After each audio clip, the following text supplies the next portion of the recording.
Hello and welcome to another episode of Motors for the Masses, and today we have another world first review. So let's roll the intro and get cracking.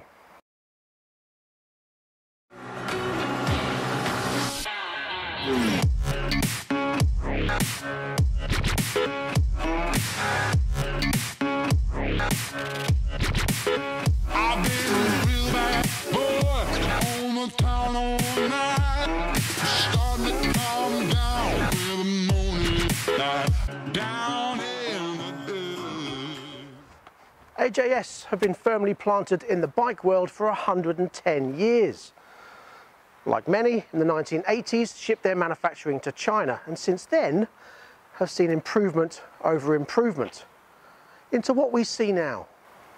A couple of years ago, we saw the Tempest and the Tempest Scrambler. Lovely looking bikes, and we reviewed them in February 2018.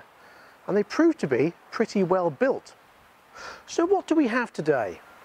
Well, imagine the old Tempest Scrambler mixed with the Sinis Scrambler having a threesome with the Bullet Blue Rock.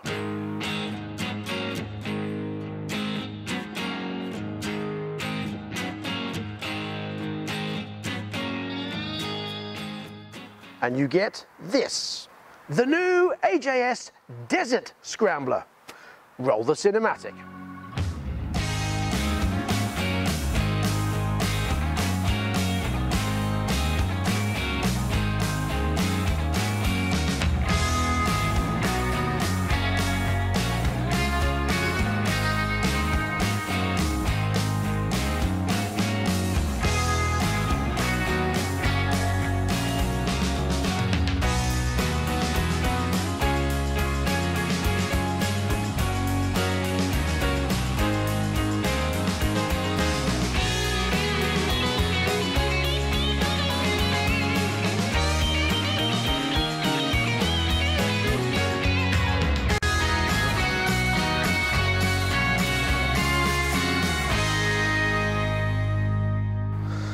Now, AJS told me yesterday that there was a mistake in the naming of this bike.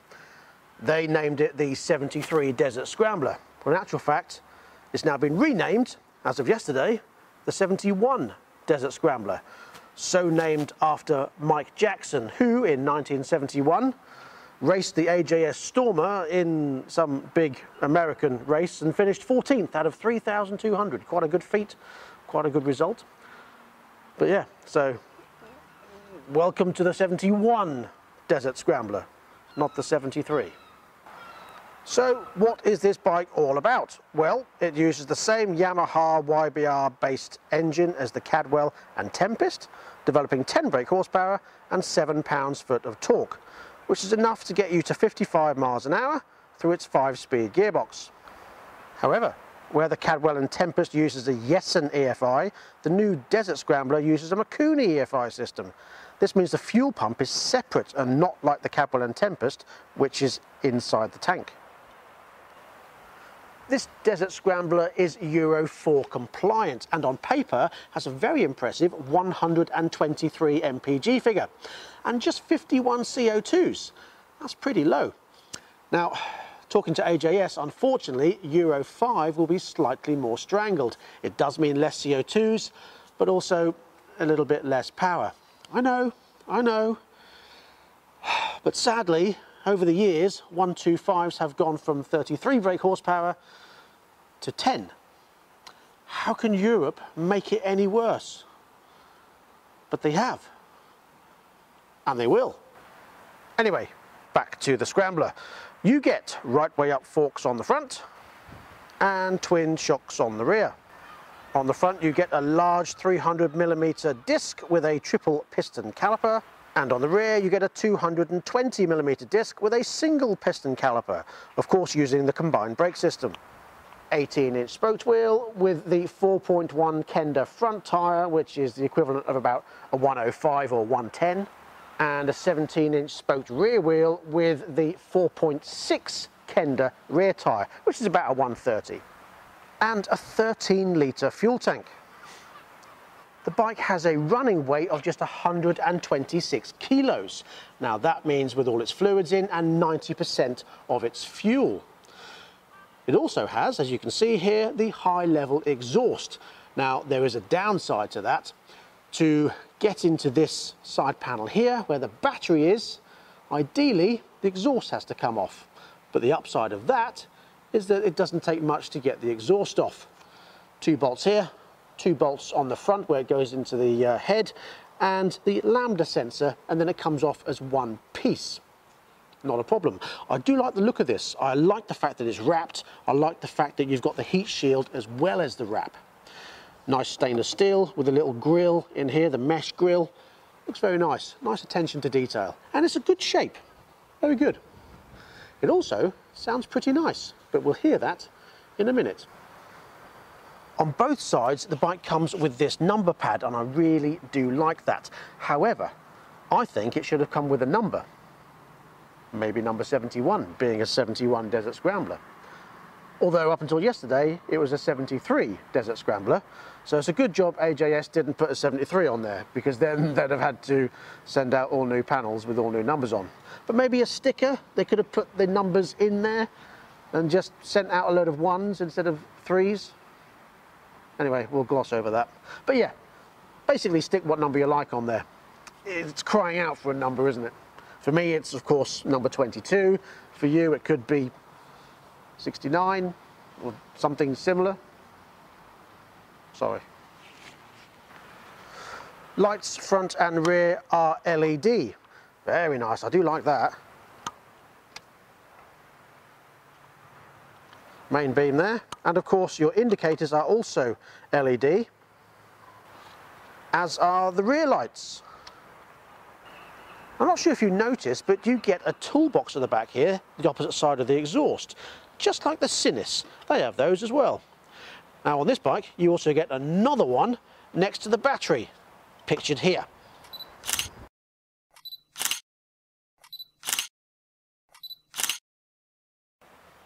Dimensions are on par with most 125s, perhaps a smidge smaller, at just 1.9 meters long, 850 millimeters wide, and of course 1.1 meters tall, and a seat height of just 760 millimeters.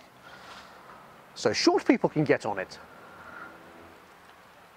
I'm not that short, I'm 5'10½", but sitting on it looks good. What do you think? I like it. Now, initial thoughts when you sit on it is it's smaller than the AJS Tempest Scrambler, but very in keeping with a 70s style Scrambler. Lower seat height, higher, wider bars. Initially, it feels good. Right then, before we take it out on the road, let's fire it up and see if it makes the right noises.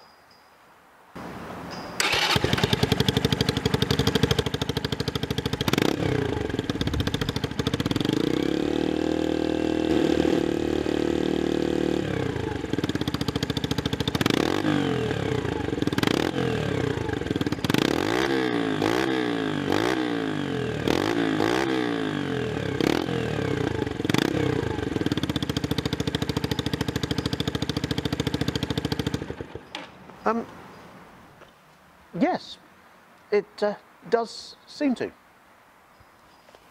So let's take this out on the road and see how it performs in the big wide world.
what did I think of the ride? Well, I'm not going to sit it on the centre stand because a lot of people do that and it does wear out the centre stands on the pivot. So don't sit on the bike when it's on the centre stand because it doesn't do it any good.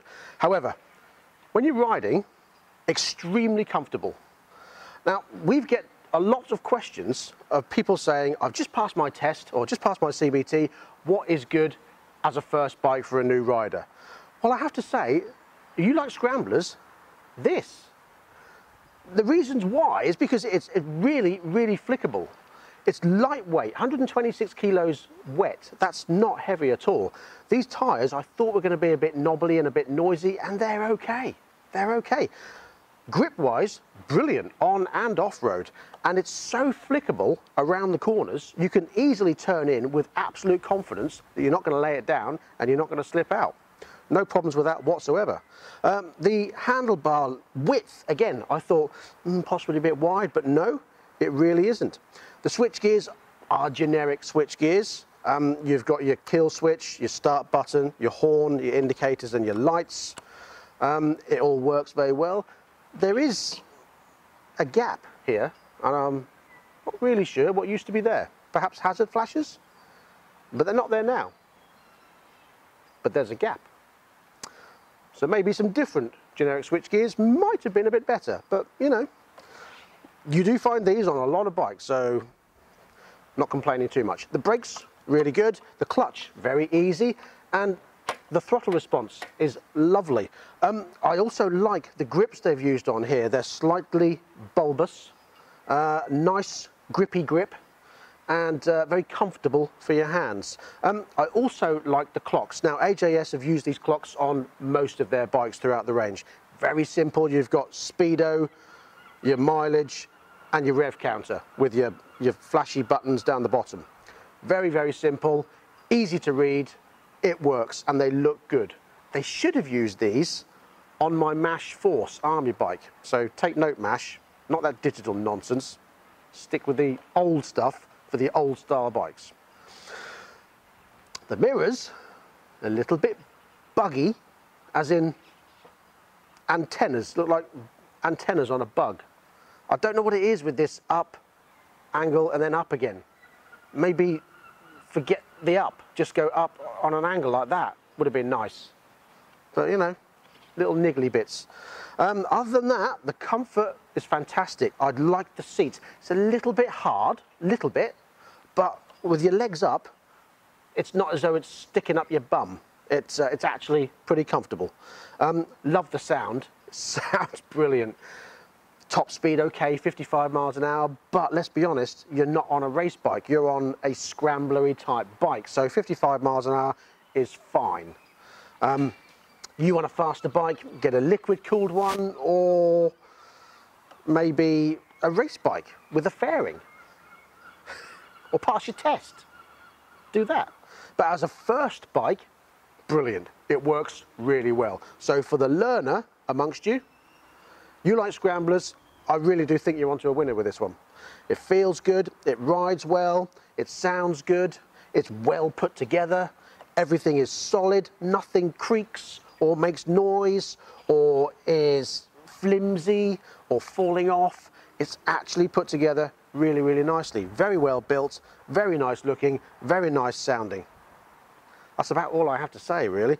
The negatives of the ride would only have to be top speed.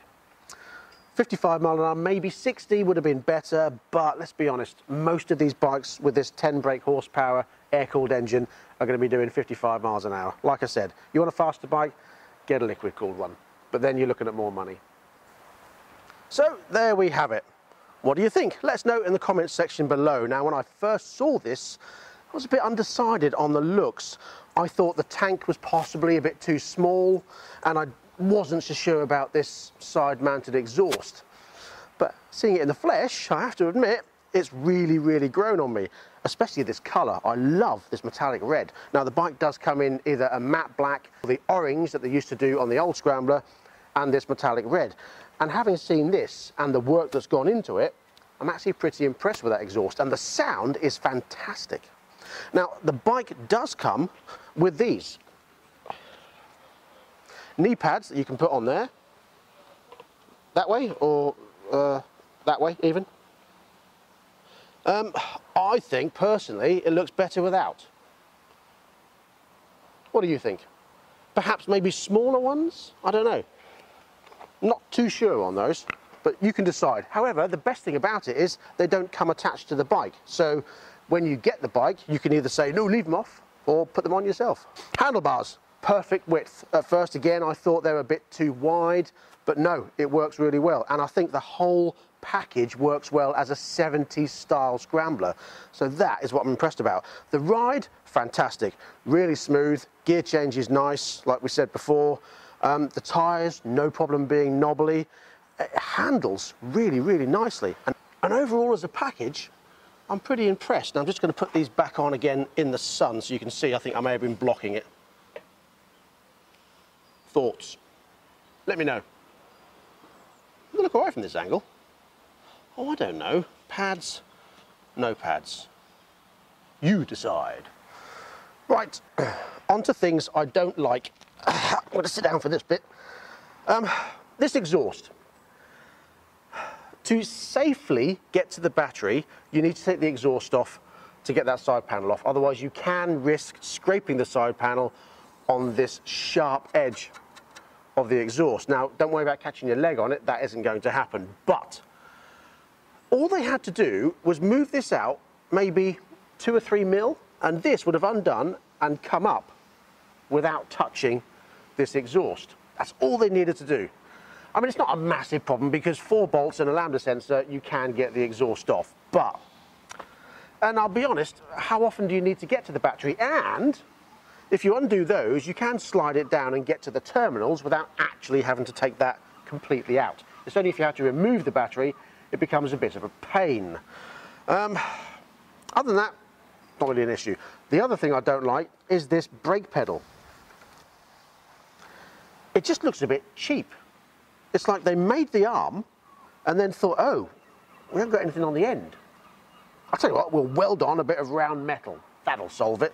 And that's what they've done. Now, the only thing that would cure that, really, is a rubber.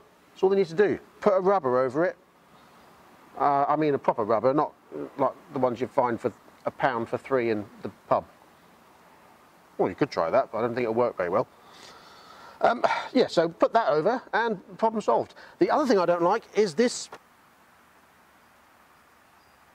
bracket. Now, they've adopted the number plate bracket from the old Scrambler. And if you remember back in 2018, we complained about that too. It was just a bit rubbish, and the fact that it came down and then angled like that and then went up, and then you've got the reflector on the end. So you've got to take this reflector off because you put a number plate on here. You can't put an L plate on without it doing that. So if you have an L plate, which in this country a lot of people do if they're riding a 125, not everybody, but a lot of people, you've got to take that off and modify that to get your L plate on, and then put a stick-on reflector on the number plate. So why have this little lip on? Just sort it out. It was a problem last time and you haven't fixed it. That's it. I have nothing else to complain about. I like the rest of the bike. There you go. That wasn't so painful, was it? So then, what about the price? Well, it's £2,659 on the road with a 2-year parts and labour warranty. So there you go. It is slightly higher than the old Scrambler, but I think it is quite a bit better looking. So let us know in the comment section below what you think. If you've got one, which I doubt because they've only just arrived, if you've got one on order, if you like it, if you prefer the old Scrambler, is there another option other than the 4 that I showed you right at the beginning of this video? And that brings us to the end of this episode of Motors for the Masses. Thank you very much for joining me. I'll be back next time with Jamie or Malcolm. Can't decide which yet because it depends who's not busy or can be bothered. And we'll be back on the NTV, we'll be back on cars, we'll be back on Bob. We are coming back on Bob very soon, and I apologise there's been a delay on that. I will punch Malcolm in the face next time I see him and get him going on that. Maybe the arm. So yeah, thank you very much for joining me. Until next time, please ride and drive carefully. Don't forget to subscribe, like, share and all that gubbins. And yeah, I've got to do it all on my own now. So until next time, please ride and drive carefully, but have fun. Bye.